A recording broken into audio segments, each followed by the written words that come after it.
just took another mini break, so we're going to talk about what else was said during Cross. But remember how Cassie used to always wear her hair like that? Here's another example and another one. Now knowing all the details, it really just puts things into perspective. Well, after the lunch break, the defense moved on from just text messages and talking about freak-offs. They dug into jealousy, family dynamics, and Cassie's affair with Kid Cudi. They did still talk about freak-offs, and when they showed a text message of her saying that she loved freak-offs, she clarified that loving freak-offs were just words at that point. That text message specifically was from 2017, so they were trying to prove that even well into the relationship, I think at that point it would have been 9 years later, she was saying she still loved them. But again, for those who like to forget, Cassie already testified that she would go along with it because she was terrified. You can go back a few videos where I showed a photo of her bruised up. We discussed what hotels they would do things at and her going to the pleasure chest to pick up stuff like outfits and lubricants. There's a text when she was going where Diddy said, "Have fun and impress me," and she said, "Okay." There was another text message from Cassie to Diddy where she tells him not to break character from 10 p.m.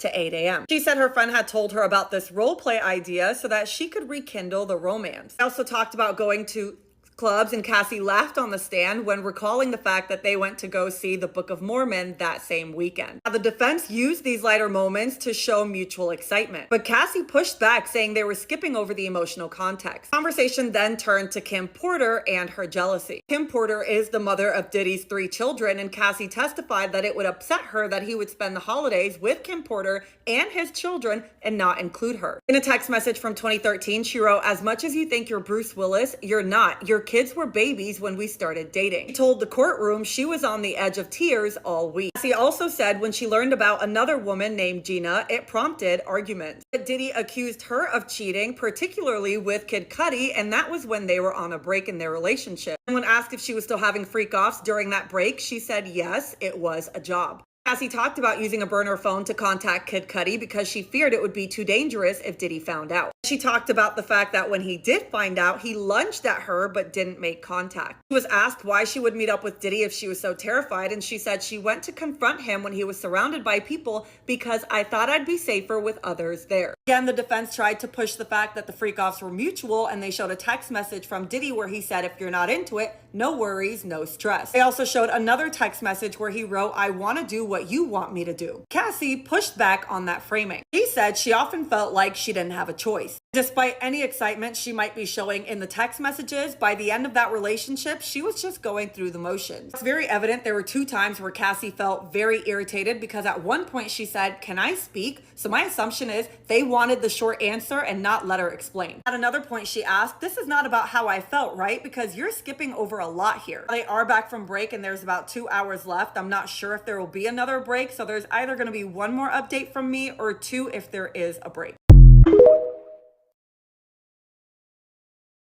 What do you mean you drugged somebody, got them high as a kite on ecstasy to the point where they were hardly moving, and then asked your bodyguards, not 1, not 2, but about 3 of them, to pee on this person, on their face, to the point where they were literally choking on the urine of this man?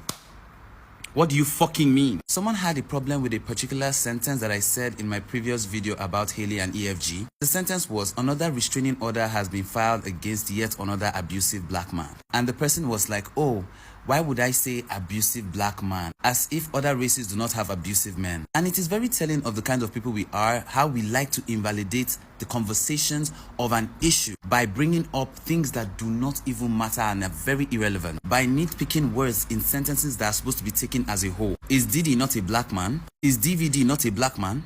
Is R. Kelly not a black man? Me, as a black man, why am I not offended by the words that I said? You, as a black man, why are you offended by the words that I said? Do you see yourself in those abusive men? Because if you don't, why do you have a problem with someone pointing out that black men do have a pattern of being abusive? I'm so sorry, but when speaking about the truth and real issues, nobody's trying to cushion the blow. If you take offense to things that are said, you're probably an offender. Maybe you should get yourself checked. That's 1. 2, I'm going to be calling myself out in this video too. When a woman speaks up against violence that she has faced, in this society that we are living in, she is not only fighting fighting against the person that abused her. She's also fighting against that person's fan base, that person's supporters, that person's family, the state, and the entire society as a whole. Because in many ways, we try to invalidate the experiences of these women by somehow pointing fingers at them too. By saying words like, you should just leave. It is never that easy to just leave. Did you see the video of Diddy literally dragging Cassie back? Did you read up on how Hailey had to follow DDG after he just physically assaulted her to his house just to make sure her baby is safe around him? We are not in these situations with these women enough to open our mouth to say just leave. And even after they have just left, we tell them they have left too late. And I'm also very guilty of this. What we don't understand is Cassie did leave.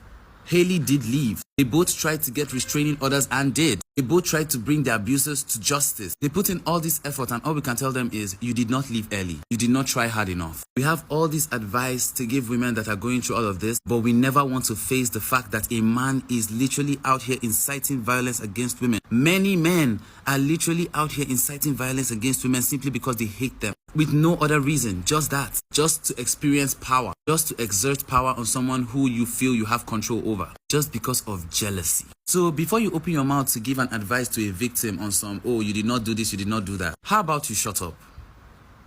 How about you and I shut the fuck up? And instead listen to them as they speak and move on with life. All the advice that you have for these women will not change the experiences that they've gone through. And you will never be able to relate to them. Even if you go through those same experiences too. That's all. The hotel video was just shown in court. This is exactly what Diddy's team was trying to prevent last month, and their motion was denied. Footage shows Cassie Ventura in a hallway in front of the elevator trying to put shoes on. Diddy comes from behind and yanks her to the floor. And he kicks her as she lies on the ground. Now, I know all of you guys have seen this video, but even just reliving it with what we're reading from the court case itself as it's playing out in live time is absolutely sickening. Then grabs her belongings from the ground and drags her back to the hotel room. This is crazy. I mean, Cassie today could testify in court. Soon after that incident took place, Cassie is seen back outside in the hallway using some hardwired phone on the wall. That was connected to instant services at the hotel, and that's where Officer Flores got involved. If you didn't see my videos about Officer Flores testifying on the stand today, go back to my 2 videos before this and you'll see what he said. Next point in the video, it shows that Diddy is seen pacing the hallway, and then he picks up a flower vase and throws it against the wall, so there's a broken vase and a ton of dirt everywhere. And when asked, Officer Flores said that Cassie Ventura just wanted to get her phone and her purse so she can get out. Fortunately, there was no audio on the video, but I mean, actions speak way louder than words.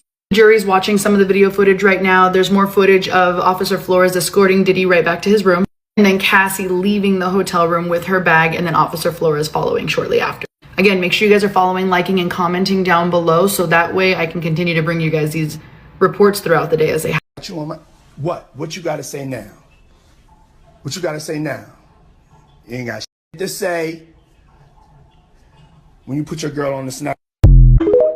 Holy cow, Cassie just gave us a definitive answer on something having to do with the freak-offs, a rumor that has been around since the beginning of Diddy's arrest, and that is regarding the baby oil and any type of substances that this baby oil might be laced with.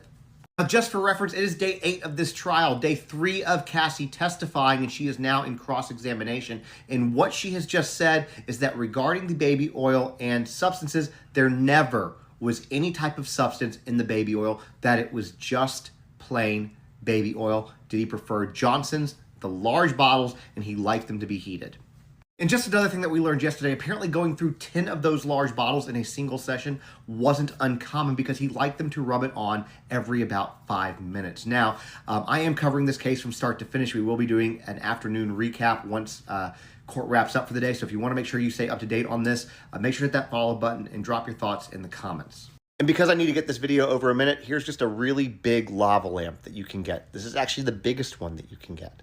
Cassie said Diddy made her do freak-offs with a freaking UTI and sores all on her tongue and all in her mouth, y'all. Yes, she said they had a 4-day freak-off that lasted for hours each day, to the point to where when the freak-off was over with, her mouth was filled with so many sores, her vagina was burning.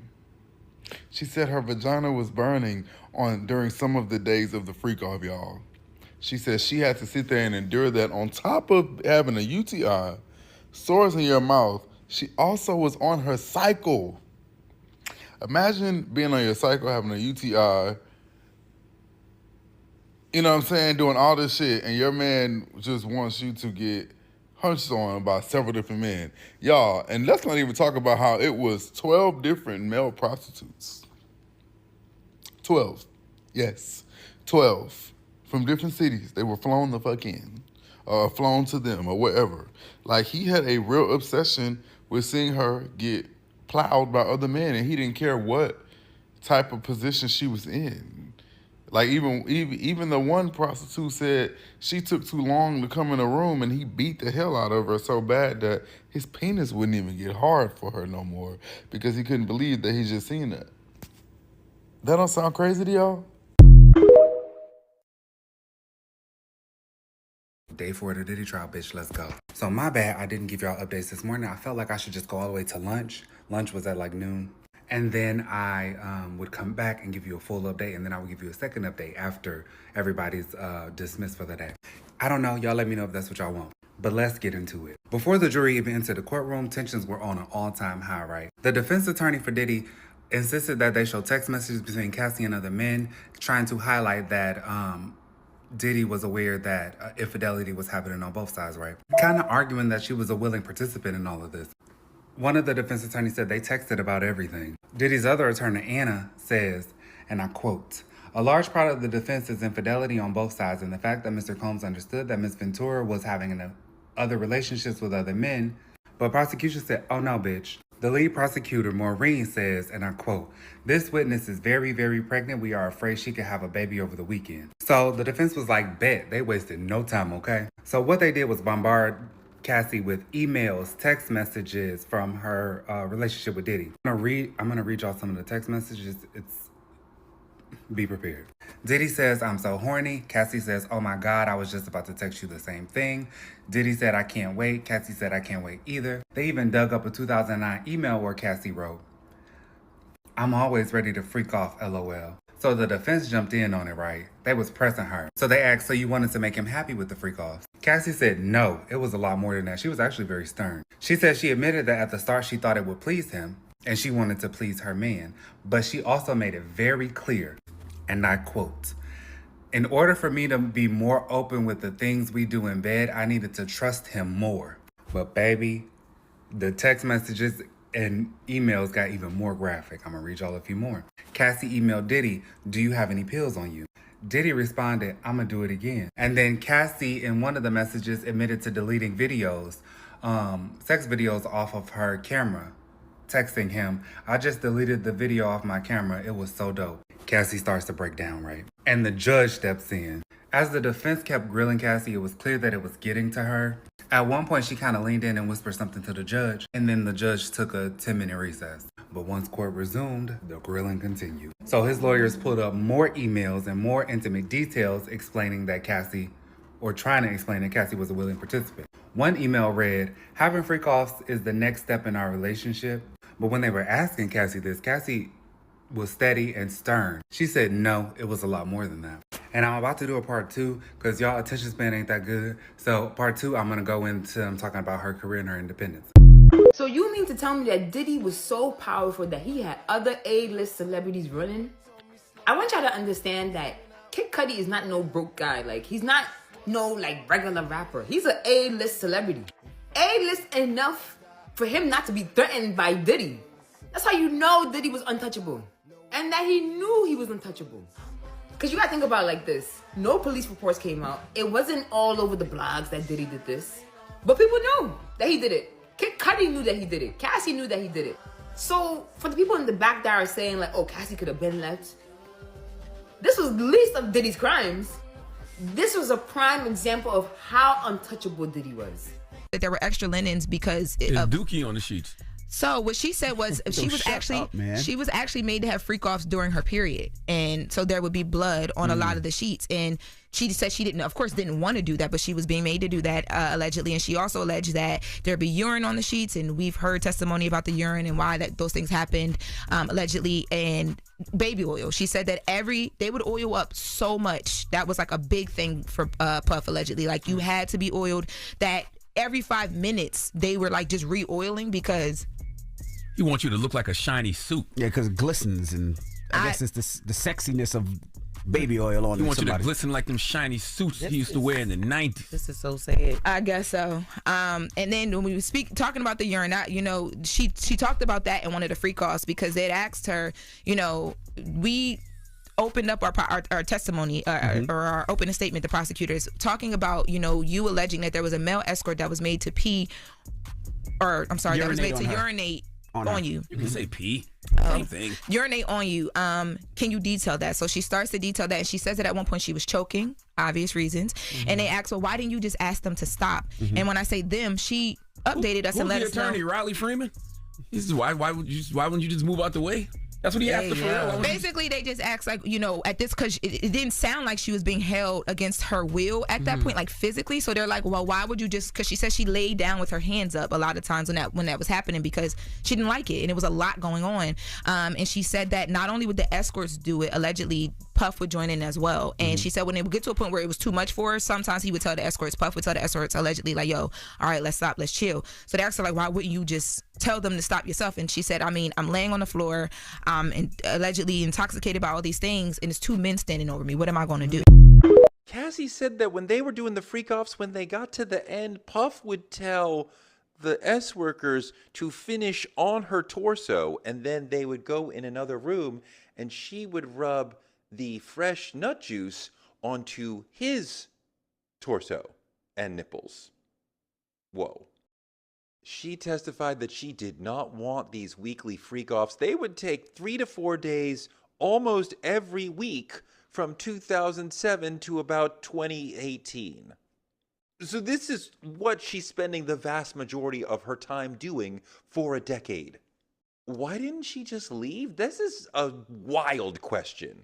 He purchased 2 apartments for her, New York and LA, both minutes, like single-digit minutes away from homes that he owned. And he had keys to her places. And he would come in unannounced all the time. And if he didn't know where she was, even for a minute, he would be calling her incessantly, going to the homes that he bought for her, that he purchased for her, and having his bodyguards roll up and try to find her and bring her back to him. You saw what happened when she tried to run away from the freak-off. So to look at that and say, why didn't she just leave, is to just be stupid. Is to ignore the obvious evidence that when you try to leave a DV relationship, you are in immense danger. DV survivors are at their most vulnerable when they try to leave. That's the stage of the relationship where a lot of people get unalived. So why didn't she just leave is not a good question. The question is, why was he attacking her in this way, not why didn't she leave? So Alex Fine, Cassie's husband, released a post on Instagram following that horrific video of 2016 Cassie being assaulted by P. Diddy, and this is what he had to say. Men who put their hands on women aren't men. Men who enable it and protect it, those people aren't men. As men, violence against women shouldn't be inevitable. Check your brothers, check your friends, check your family. Our daughters, sisters, mothers, and wives should feel protected and loved. Hold the women in your life with the utmost regard. Men who hurt women hate women. Then he goes in and talk about survivors and how he supports them because obviously his wife is a survivor. And then he kind of ends it on this interesting note. To the abusers, you're done. You're not safe anymore. You're not protected anymore. The men by your side are just as weak. You're so miserable with yourself that capital D would be considered kindness. You know what's even shocking to know? That with all the celebrity events, social gathering, parties going on, all this whole output about how great it is in Hollywood and how we all get along and how we all know each other, everybody is playing the mute challenge right now. For all the women, especially the black women that have something to say about Cassie staying with Diddy for so long, please shut up. And I don't mean just shut up. Exit stage left, stand in the back, look in a fucking corner and never speak again. Because obviously y'all don't know what abuse is. Abuse does not start with physical. It starts mentally. In order for someone to get you to that point, they have to mentally break you. This man groomed her from the age of 17. I'm gonna keep saying 17 because that's when he laid eyes on her. Because that's when them little wheels in his head started turning. And when she got to the age of 20, let the games begin. He literally broke this girl's spirit to the point where she wanted to go play in ongoing traffic. He raped her. He put things in her body. I don't think y'all know what it feels like to have your spirit broken. and to feel like there's no way out and you just stuck. If you ever been in an abusive relationship, you know how hard it is to walk away. Because one, you're scared. You're scared that that person's going to retaliate on you. And let me not forget that Cassie tried to run several times. He allegedly set Kid Cudi's car on fire. He dragged her back into a hotel room. I don't want to hear people say she never tried to run away or get away. There are plenty of stories of that. But you also at a point that you're so low to the point where you think you can't live without that person. That's why abuse starts mentally. They break you down, they fuck up your head, and then they can physically fuck you up. I expect men to blame the woman. I expect that. I would never expect a woman to place blame on a woman. You gotta be a fucked up individual to think that that girl stayed for 10 years and never tried to get the fuck out. Over the last 2 days, we've heard some horrific shit. But the worst thing I heard come out of Cassie's mouth is that she tried to get that man to understand what he put her through. And he laughed about it. He brushed it off. No remorse whatsoever. Y'all actually putting blame on her? Women that place blame on women, y'all are some sad individuals. And y'all are a disappointment to women everywhere. I pray nothing ever happens to your children, your sisters, your mother, your auntie, your female cousin. You would be the wrong person to run to. Cassie Ventura's husband is a strong man.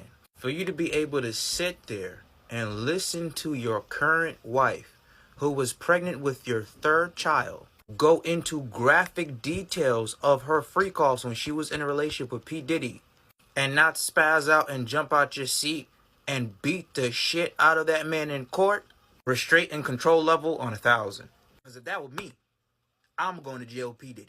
I'm going to be like, put me in the same jail cell with them, and I'm going to finish that motherfucker off. The details, the disgusting and disturbing details Cassie went into is sickening. She said that Diddy forced her to have sex with a whole bunch of random different men. He would get these men off escort sites, and they would take turns pissing on her, to the point where Cassie Ventura sometimes was choking on the urine. And these freak-offs would last days. He would also unwittingly drug Cassie by putting ecstasy pills in her drink. He would also sit there, jerk himself off, and film Cassie getting fucked by another man. Do you understand how sick and twisted of an individual you have to be okay with your girl getting fucked by another dude in front of you, and you are filming that shit? The amount of UTIs and sores she would suffer after, along with random different STD infections, ugh. I said this once and I'm gonna say it again. Ain't no amount of therapy is going to ever fix that girl. She will always and forever be mentally fucked. Everybody is saying that it must be so hard for Cassie's husband to hear her testimony while she takes the stand. While it might be hard, I'm sure he already knew. That man literally saved her. I'm sure he knows all the things and more. So while y'all saying it must be so hard for him, that is her husband. I'm sure before she even reached the stand, they spoke about things that he might hear. They even probably practiced what she might say on stand if she was asked something. Why do y'all think that this man doesn't know anything that was going on with her and Diddy? That's her husband. I'm sure she confided in him at some point. Yo, y'all are so dramatic. I know that it sounds hard to hear to you because this is us just learning this information. That man been knew. That man been knew what she went through. And he's a strong man. That's why he's her husband. Y'all are so dramatic. Oh my God. 96-hour freak off? Folks, you're lucky enough if you get 15 good minutes out of me. This brother P. Diddy is on a whole nother level of sadistic. They need to put that nigga on an Ocean Gate submarine, send him down to the Mariana Trench, and let nature do its best work. Because what the hell? Casey was saying that he would allow the men to urinate on her to the point where she would start choking. You know how much you would have to urinate on somebody for that to happen? I mean, what world was this man living in? I have 3 sisters, and I could only imagine if any one of them called me and told me that some man was doing that. The way I would morph into Heath Ledger's Joker would be unreal. The lights would go out in the city and explosions would ensue. Because what in the actual... I watched this clip on what Cassie's husband had to listen to while he was in court. Cassie Ventura's husband, and I watched him as he sort of glared at Sean Combs at times, at the family, especially during the period of time where the prosecution showed photos of 13 men, different races, predominantly black men. These are all men that Cassie was able to identify in terms of names sometimes and where these freak-offs, these alleged freak-offs took place from cities like LA, Miami, New York, Las Vegas, etc. I can only imagine how painful it must be to sit there and listen to that testimony regarding your wife and the number of people that she says she had sex with because of these freak-offs. Okay, so after listening to all of that, I want the men to be honest in the comments. If this was you in this situation, you're with a woman, you're married to her, you have kids with her, she's currently pregnant right now, and you heard she did freak-offs with a celebrity, what would you do? The crazy part about all of this, it wasn't one man, it wasn't two men, it wasn't three men, it wasn't four, it wasn't five, it wasn't six, it wasn't seven. Y'all get the point. It was 13 men, different races. Majority of them were BBCs. And he had to really visualize his wife getting piped out by multiple different men and peed on. And I'm pretty sure he knew a little bit, but he didn't know all that much, because for him to leave out the courtroom, he probably like, she didn't disclose this information with me. She held that, and she was going to take it to the grave.